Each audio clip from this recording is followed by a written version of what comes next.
सुनने के लिए आया क्या? नहीं आया।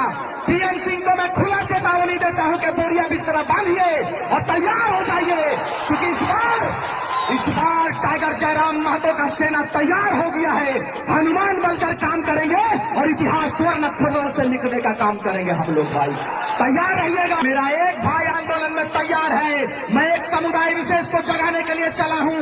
समय आएगा, एक प्लेटफॉर्म पर दिखेंगे वो तस्वीर।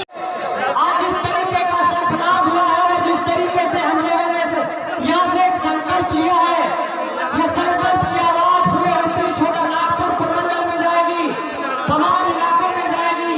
और मैं ये कहना चाहता हूँ इस मंच के माध्यम से कि आज यहाँ के नौजवानों ने दिखा दिया है कि जिस तरीके से 10 बाय 10 के कमरे में यहाँ पे जो सपने पल रहे हैं, उन सपनों को ये बचाने की लड़ाई के लिए यहाँ के नौजवान भी संकल्पित हैं। और यही कारण है कि झारखंड में जो 2-3 बड़े मसले हैं, चाहे वो स्थानीय नीति की बात हो, चाहे वो नियोजन नीति की बात हो, चाहे वो पुनर्वास नीति की बात हो, आप लोगों ने ये गौर किया होगा इस आंदोलन में सत्ता की चूल्हे हिला दी है और राजनीतिक सत्ता इस बात पर चिंतन कर रही है कि आखिर यहाँ पर नीतियों को कैसे बनाया जाए।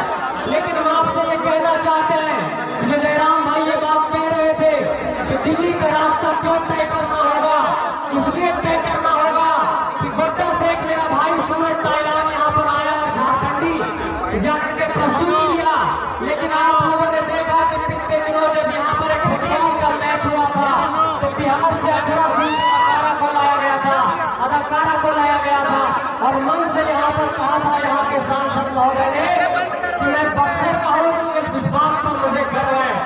लेकिन मैं ये कहना चाहता हूँ कि इसी माटी ने यहाँ पर उनको सांसद बनाया और उनके परिवार को एक राजनीतिक पहचान दी और उसके बाद इस बात पर वो गर्व महसूस करते हैं कि वो बक्सर से हैं। तो जिस माटी ने उन्हें राजनीतिक पहचान दिया, जिस माटी ने उन्हें सांसद बनाया, वही लोग इस माटी का होने पर गर्व नहीं महसूस करते हैं। इसलिए हम ये कहना चाहते हैं कि 2024 के चुनाव में चाहे वो लोकसभा का चुनाव हो, चाहे वो विधानसभा का चुनाव हो, झारखंडी माटी के लोग प्रतिनिधित्व करें, इस बात पर चिंतन करना होगा।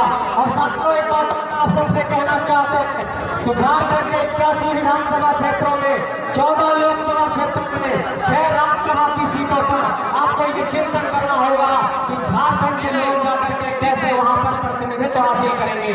एक बात और ये समझने की कोशिश करिए कि हमारी राजनीतिक चेतना पर एक बहुत बड़ा सवाल है कि यहाँ के सांसद बक्सर से हो जाते हैं, आपके धनबाद के सांसद यूपी से हो जाते हैं, गोड्डा के सांसद भागलपुर से हो जाते हैं, आपके पलामू के सांसद पीडी राम बक्सर से हो जाते हैं, चतरा के सांसद बिहार से हो जाते हैं, राजस्थान के सांसद रांची के सांसद राजस्थान से हो जाते हैं।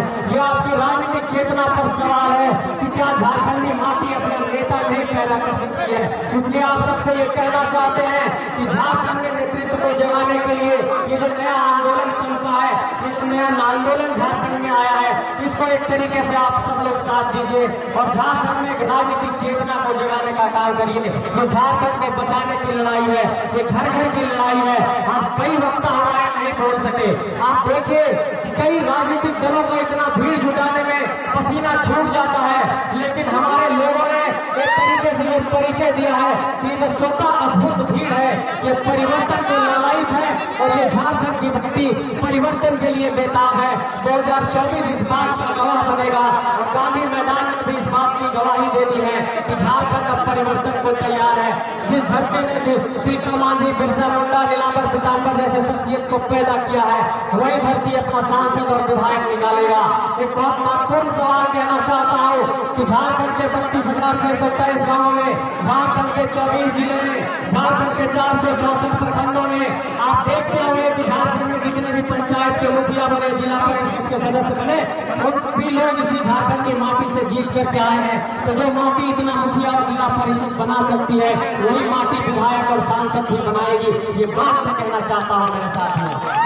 एक बात और आप सबसे कहना चाहता हूँ कि झारखंडी माटी पर लगातार ये सवाल खड़ा होता रहा कि क्या यहाँ पर स्थानीय नीति 1932 के आधार पर परिभाषित हो पाएगी। लेकिन उन लोगों को हम ये कहना चाहते हैं कि 1932 का जो पूर्व का सर्वे है और जिला आधारित जो अंतिम सर्वे है उस पर भी हम लोगों ने कहा है कि उसको भी आप आधार बना करके स्थानीय नीति परिभाषित करिए। और नियोजन नीति में हम लोगों ने साफ तौर पर कहा है कि झारखंड के नौजवानों को आप लोगों को मौका देने के लिए नीतियों को बनाना होगा।